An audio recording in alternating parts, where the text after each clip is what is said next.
وكانت هذه الحلقة التي بثت مع الرئيس الجزائري الحالي عبد العزيز بوتفليقة في 24 من مارس من العام 99 ليلة اختياره رئيسا للجزائر من الحلقات العاصفة، حيث كان أول قرار اتخذه الرئيس بوتفليقة بعد اختياره رئيسا للجزائر في اليوم التالي لبث هذه الحلقة هو إغلاق مكتب قناة الجزيرة في الجزائر الذي لا زال مغلقا حتى اليوم، ويبدو كما يقول بعض المراقبين أنه سيظل مغلقا طوال بقاء الرئيس بوتفليقة في السلطة.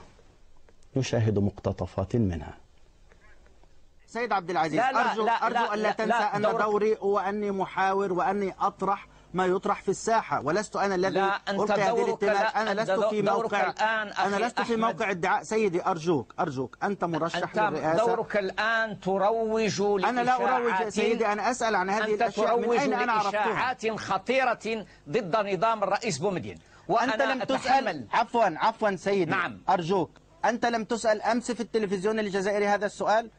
هل هذا اتهام لي أني أسألك عن أشياء منشورة موجهة لك وأفتح لك الفرصة كاملة لكي تدافع عن نفسك في الموضوع؟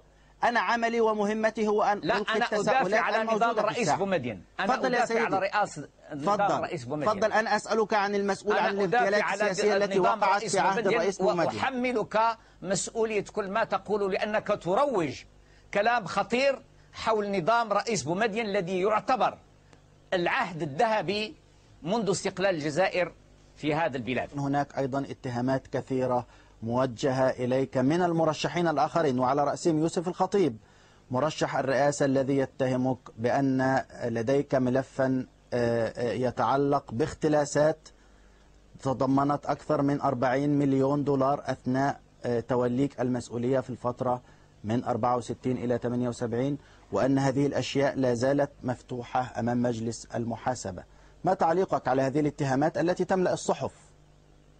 والله لو أعتقد أن احنا إلى حد ما يعني بالنسبة للدول الأخرى دولة قانون، وأعتقد أن لو كان هذا له شيء من صحة لكنت أمام العدالة أو وراء القضبان.